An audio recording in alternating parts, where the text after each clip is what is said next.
بسم اللہ الرحمن الرحیم۔ السلام علیکم ناظرین، میں ہوں شہری عارف حمید بھٹی لاہور سے اہم ترین خبروں کے ساتھ۔ ناظرین، پاکستان کی موجودہ حکومت نے وہ کر دیا جو ضیاء الحق اور پرویز مشرف نہیں کر سکے۔ جس طرح ایک آئین کو بلڈوز کیا گیا، آئین سے کھلواڑ کیا گیا، صرف ایک وجہ سے کہ عمران خان کو جیلوں میں رکھا جا سکے، انصاف کرنے والے لوگوں کو اہم منصب سے دور کیا جا سکے، چیف جسٹس منصور علی شاہ نہ بن سکے۔ یہ پہلی مقدس عوام ہے جس نے عوام کی تذلیل کی ہے، یعنی کہ وہ ترمیم کی جس میں کسی کا بیٹا اٹھایا، کسی کی بہو، کسی کی بہن، جبر، ظلم، فسادیت میں۔ اس کا مطلب ہے موجودہ حکمران عوام کی طاقت اور عوام کے ووٹ پر یقین نہیں رکھتے اور ہر حال میں طاقت لینا چاہتے ہیں۔ طاقت کیوں لینا چاہتے ہیں؟ اگر طاقت نہیں رہے گی تو ان کے مخالف سیاسی جماعت تحریک انصاف اقتدار میں آ جائے گی۔ اگر وہ اقتدار میں آتی ہے تو اس وقت ملک کی عوام کی چاہت کے مطابق عمران خان وزیر اعظم بنیں گے۔ عمران خان وزیر اعظم بنیں گے تو ماضی میں جو انہوں نے ملک کا روبر پہ لوٹا تھا، پیپلز پارٹی اور نون لیگ نے، اس کا احتساب ہوگا۔ بدقسمتی یہ ہے کہ اس قسم کی ترمیم لائی گئی جس میں فسادیت اور ظلم کی داستان دنیا میں نہیں ملتی۔ شاہ محمود قریشی کی بہن، بیٹا، بہو اغوا، ریاض فتیانہ کی فیملی اغوا، ڈاکٹر زرکا اغوا، اور تو اور بھول بھلائیوں کے بعد بالآخر جو ایک مسلسل سٹینڈ لیا تھا مولانا فضل الرحمان جمعیت علماء اسلام نے، جو پہلی دفعہ عوام کے مفاد میں کیا، بالآخر وہ بھی ان کے ساتھ مل گئے۔ اب قانون تو یہ تھا کہ جو سینئر موسٹ چیف جج صاحب ہوں گے وہ چیف جسٹس بنیں گے اور میرٹ پہ کام کریں گے۔ اب انہوں نے کہہ دیا 3 جج بنیں گے، سینٹ سے منظوری کرا لی گئی اور قومی اسمبلی میں یہ اب پھر آئین سے کھلواڑ کرنے کے لیے آئینی اجلاس ہو رہا ہے۔ اب 3 ججوں کی آپشن دے دی گئی ہے۔ مقصد یہ ہے بظاہر بادی النظر میں کہ منصور علی شاہ صاحب جو نہایت کریڈیبل آئینی قانونی ہیں اور منیب اختر کا راستہ روکا جائے۔ اب تمام جج صاحبان یہ کوشش کریں گے کسی طریقے سے حکومت کو خوش رکھیں۔ اگر وہ نہ ہو گئے تو تینوں میں سے ہم میں سے کسی ایک کو بنا دیں گے جو زیادہ خوشامد کرے گا۔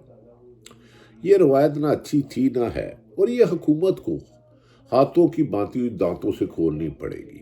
آج اقتدار ان کے پاس ہے، کل ان کے پاس نہیں ہوگا، اور یہی ہتھ کنڈے اگر ان کے خلاف ہوئے تو یقیناً وہ بھی غلط ہوں گے، لیکن اس وقت پلوں سے پانی نکل گیا ہوگا۔ حکومت نے دکھ ایسا ہے کہ یہ اپنے آپ کو کہتے ہیں کہ ہم جمہوری لوگ ہیں، لیکن ان کا جمہور سے تعلق کوئی نہیں۔ جمہوریت ہوتی ہے عوام کی حکومت، عوام کے لیے، عوام کے ذریعے، لیکن یہ کہتے ہیں نہیں، بیساکھیوں سے آؤ، عوام کو کچلو، چند لوگوں کو نوازو، ان کو پیسہ کھلاؤ یا ان کو عہدوں کی کشش دو اور عوام کی تذلیل کراؤ۔ حکومت نے جبر، دھونس، دھاندلی کی انتہا کرتے ہوئے سینٹ سے 26ویں آئینی ترمیم کو غیر آئینی طریقے سے منظور کرا لی ہے۔ اس کے نقصانات کتنے ہوں گے یہ تو پاکستان کی 24 کروڑ عوام کو بھگتنا ہوگا، اور موجودہ کرانے والے تو شاید ملک سے بھاگ جائیں۔ ان کا ماضی بھی یہی ہے، جب ملک کو مشکل وقت آیا وہ ملک سے چلے گئے۔ منظور کرا لی ہے۔ حکومت نے 65 ووٹ لیے ہیں سینٹ میں، جن میں سے 2 ووٹ اختر مینگل کی جماعت کے تھے۔ اختر مینگل نے احتجاج کیا، لیکن نہ جانے کیوں بلوچستان میں کہا جا رہا ہے کہ بعض لوگوں کی مرضی کے بغیر نہ بندہ سیاست کر سکتا ہے نہ زندہ رہ سکتا ہے۔ معاذ اللہ کچھ لوگ خدا بن چکے ہیں۔ وہ کہتے ہیں فلاں کو جان سے مروا دو، فلاں کو نوکری سے نکلوا دو، اور اس قسم کے ہر طبقے میں یہ روایت۔ اور اس وقت پاکستان مافیا کے لیے بہترین ملک ہے۔ جو نجائز کام پیسہ کرنا چاہتا ہے، جو اختیارات سے تجاوز کرنا چاہتا ہے، اس ملک میں، پاکستان میں، اس ترمیم سے آئین، انصاف اور امن نایاب ہو جائے گا۔ خیر، حکومت نے 65 ووٹ سینٹ میں لیے ہیں، جن میں سے 2 اختر مینگل جماعت کے تھے۔ اختر مینگل صرف اس لیے دبئی سے واپس آئے تھے کہ ان کی جماعت کے سینیٹر کو منظر عام سے غائب رکھا گیا، دھمکیاں دی گئی، ڈرایا گیا کہ حکومت کی ترمیم میں حکومت کو ووٹ دو۔ اسی لیے اختر مینگل اپنے سینیٹرز کو ریسکیو کرنے کے لیے منظر پاکستان واپس آئے اور آئینی ترمیم پیش کرنے کے وقت اجلاس میں لایا گیا، لیکن جو 2 لوگ غائب تھے انہیں عین اس موقع پر سینٹ میں لایا گیا جب بل پیش کیا جا رہا تھا۔ اس دوران وہ کہاں رہے، کیسا رہے، یہ بھی ایک دردناک داستان ہے جسے وقت آنے پر عوام کے سامنے آ جائے گی۔ دوسری طرف دعویٰ کیا جا رہا ہے کہ پی ٹی آئی میں فارورڈ بلاک بنایا جا رہا ہے۔ نہیں، جب آپ کسی ایم این اے کے بیوی کو اٹھا لو، اس کے بیٹے کو گن پوائنٹ پہ لو، یہ سارے بیانات میں نہیں ناظرین کہہ رہا، پاکستان کی سیاسی جماعت تحریک انصاف کہہ رہی ہے، مولانا فضل الرحمان نے بھی کہا، اختر مینگل نے بھی کہا، اور ہر بڑا صحافی یہ کہہ رہا ہے کہ پاکستان میں جس طرح سینیٹرز اور ایم این اے کی فیملی ان کو ہراساں کیا گیا ہے، شاید ضیاء الحق بھی شرما رہا ہوگا، یہ تو میرے بھی باپ نکلے، ظلم میں نا انصافی میں۔ اور اب کوشش کی جا رہی ہے، تحریک انصاف عمران خان کو 18 دن جیل میں رکھا، 5 دن اس کی لائٹ بند کر دی گئی، اسے مینٹل ٹارچر چل دیا گیا۔ اس دوران میڈیا مکمل طور پر ان کی باندی بنا رہا۔ میڈیا کے بھی کچھ منافقین کسی کو ایسے حالات پیدا کرتے ہیں کہ وہ ریزائن دے دیں، اور کسی سے خود ریزائن مانگ لیتے ہیں اور ساتھ کہتے ہیں اچھا تمہیں انڈر دی ٹیبل تنخواہ دیتے رہیں گے، اگر پی ٹی اے کی حکومت آ گئی تو تمہیں دوبارہ رکھ لیں گے، نہیں تو نکال دیں گے۔ ان منافقین کے لیے ہی حدیث مبارکہ ہے کہ منافق کی 3 نشانیاں ہیں، جب وہ بولے گا جھوٹ بولے گا، جب وعدہ کرے گا وعدہ خلافی کرے گا، اور جب امانت دو تو خیانت کرے گا۔ جو وزیر اعظم، ملک کا وزیر اعظم ہے، وہ امانت میں خیانت کرتا ہے تو وہ منافقین میں آتا ہے۔ اسی طرح میڈیا میں بھی کچھ منافقین کی بہت جمع موج ہے، بند کمروں میں ان کی بہت زیادہ بکواس ہوتی ہے۔ مجھے ان کے بارے میں نے بہت اپنے آپ کو روکا، لیکن حقائق لانے کے لیے لگتا ہے شہید ارشد شریف کا خون ابھی نے بھول گیا ہے، پوری دنیا اس کی شدائی ہے کہ اس نے جس شان سے جان دی۔ لیکن خیر، پاکستان میں اب اس آئینی ترمیم کے بعد سچ بولنا تو گناہ ہو جائے گا، سچ بولنے والا ملک دشمن کہلائے گا، باغی کہلائے گا، اور جھوٹ بولنے والا ضمیر فروش، پیسوں کی منڈی لگانے والا کوئی وزیر بن جائے گا، کوئی مشیر بن جائے گا۔ پی ٹی آئی میں فارورڈ بلاک کی بھی باتیں کی جا رہی ہیں، کسی کو 80 کروڑ، عمران ریاض جو ہمارے صحافی ہیں، سمیع ابراہیم، کاشف باسی، حامد میر اور دیگر سب کے پروگراموں میں یہ باتیں آ رہی ہیں، فارورڈ بلاک بن رہا ہے، کیونکہ انہوں نے تاثر یہ دیا کہ عمران خان ملک سے، جیل سے باہر نہیں آ سکتا، چاہے عدالتیں جو مرضی کر لیں۔ اب منصور علی شاہ تھا کہ ان کے مطابق کام کریں گے، اگر ان کا راستہ رک جاتا ہے تو بظاہر عمران خان کی مشکلات میں اضافہ، لیکن ان کے حوصلے کو نہیں توڑ سکتے، یہ تو میں آپ کو یقین سے کہہ رہا ہوں۔ ناظرین، ایک طرف تو کرا لیا گیا مولانا فضل الرحمان کے ووٹوں کی وجہ سے، اب سینٹ میں جو لوٹے خریدے تھے پیسے دے کے یا اغوا کر کے، ووٹوں کی وجہ سے سینٹ میں پی ٹی آئی کے سینٹ کی ضرورت ہی نہیں پڑی۔ اختر مینگل کے 2 لائے، لیکن اگر ضرورت پڑتی تو 2 سینیٹرز تیار رکھے ہوئے تھے، یرغمال رکھے ہوئے تھے پی ٹی آئی کے مطابق، یرغمال کہ ضرورت پڑنے پر ان کو لا کے ترمیم کے حق میں ووٹ ڈلوایا جائے گا۔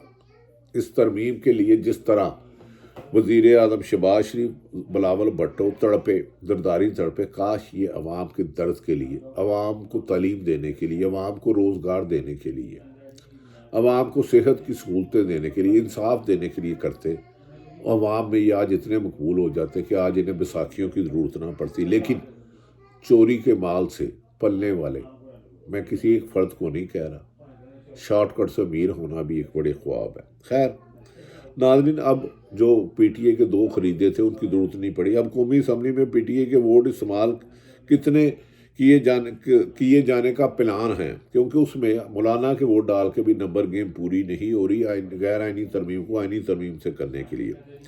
پی ٹی آئی کو جھٹکا پہنچایا جائے گا۔ بعض لوگ، کافی لوگوں کا نام لے رہے ہیں، حکومت نے ترمیم کے ذریعے عدلیہ کو اپنے متحد کر لیا اور چیف جسٹس کی تعیناتی کو اب پارلیمنٹ کمیٹی کے تابع کر دیا جائے گا. پارلیمنٹ پہلے چیئرمین FPR کرتی ہے، اس کی کارکردگی 0.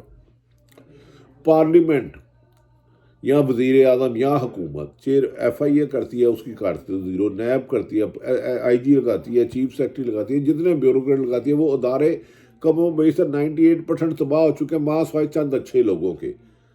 اب یہ ایک سینئر موسٹ کی بجائے رکھ کے اس ریس لگ جائے گی حکومت کی مرضی کے فیصلے کریں تاکہ ہم چیف جسٹس بنیں. چیف جسٹس کی تعیناتی پارلیمنٹ کمیٹی کے تابع کرنا ایسے ہی ہے جیسے انصاف کے داغدار کرنا. اللہ اس وطن عزیز سے ان ظالموں سے نجات دلائے، ورنہ آنے والا وقت میں انصاف تول کر بکے گا. عدلیہ سے از خود نوٹس کا اختیار لے لیا گیا ہے تاکہ حکومت جس کی بیوی بہن کو چاہے اٹھائے اور عدلیہ بھی انصاف نہ کرے. عدلیہ کے خاتموں کو کاٹنے کی کوشش کی جا رہی ہے. عدلیہ سے از خود نوٹس کا اختیار واپس لے لیں گے. حالانکہ اس اختیار کے تحت PDM کی حکومت وجود میں آئی تھی. عمران خان کی 9 اپریل کو حکومت کے خاتمے پر اگر از خود نوٹس نہ ہوتا، رات 12 بجے عدالتیں نہ لگتی، تو آج بھی عمران خان وزیر اعظم ہوتے. لیکن یہ عقل کے اندھے لوگ صرف عمران خان کو جیل میں رکھنے کے لیے اسے اتنا قبول کرتے جا رہے ہیں کہ ایک دن آئے گا کہ عوام ان کو ان کے محلوں سے نکال کر باہر پھینکے گی، اور وہ دن دور نہیں ہی ہے. از خود نوٹس کا واپس لے لیا. اس کی بینیفیشری خود موجودہ حکومت ہے. اگر عمر تا بندیال اسپیکر کی رولنگ پر از خود نوٹس نہ لیتے اور اعتماد کی سازش ناکام بنائی جا چکی تھی، اگر اس وقت کی پارلیمنٹ سپریم کورٹ کا حکم ماننے سے انکار کر دیتی تو آج صورتحال مختلف ہوتی. اور اب عملی طور پر سپریم کورٹ کو ایک نکارہ ادارہ بنانے جانے کی مبینہ کوشش کی جا رہی ہے، جس کے فیصلے کی کوئی وقت ہی نہیں رہی، کیونکہ فل کورٹ نے فیصلہ کیا تھا کہ فوری طور پر عمران خان کو ضمانت دیں، رہا کریں، مخصوص نشستیں دیں، لیکن وہ نہیں مانا گیا. ان کے کہنے پر الیکشن بھی نہیں کرایا گیا. اب اس کو نکارہ پولیس کی طرح استعمال کیا جائے گا، اور اللہ نہ کرے کہ ہماری عدلیہ ہو. ہمیں یقین ہے ہمارے عدلیہ سے ہی چرچل نے کہا تھا اگر ملک کی عدالتیں انصاف دے رہی ہیں تو پھر ملک بچ جائے گا، اور پاکستان کی عدالتیں ہی امید کی آخری کرن ہے. ناظرین، عملی طور پر اس کو نکارہ بنانے کی ناکام کوشش جاری جس کے فیصلے کی کوئی وقت ہی نہیں ہے. مخصوص رشتوں کے کیس میں فیصلہ تسلیم نہ کر کے حکومت نے عدلیہ کو عملاً ناکام بنا دیا یا ان کی حیثیت کو چیلنج کیا ہے. ترمیم کے بعد وکلاء نے تحریک چلانے کا اعلان کر دیا ہے، جو ایسی امید کی واحد کرن لگتی ہے. لیکن وکلاء بھی بظاہر بہت زیادہ تقسیم ہے، صحافی بھی تقسیم ہے.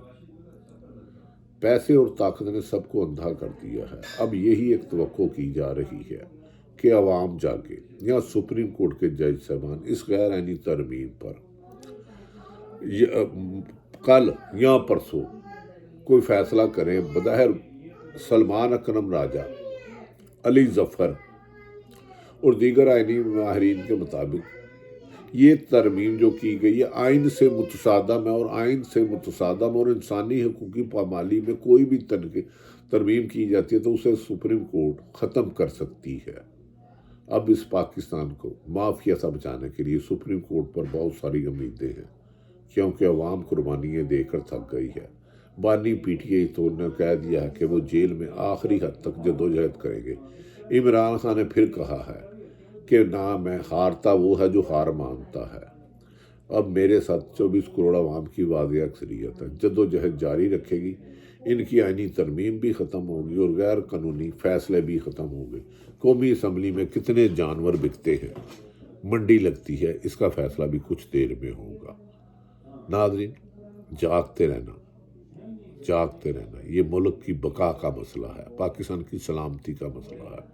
ہماری دعا ہے کہ اللہ تعالیٰ پاکستان میں محب وطن کی حفاظت کرائے اور ظالموں کو نست و نابود کرے. پاکستان زندہ باد.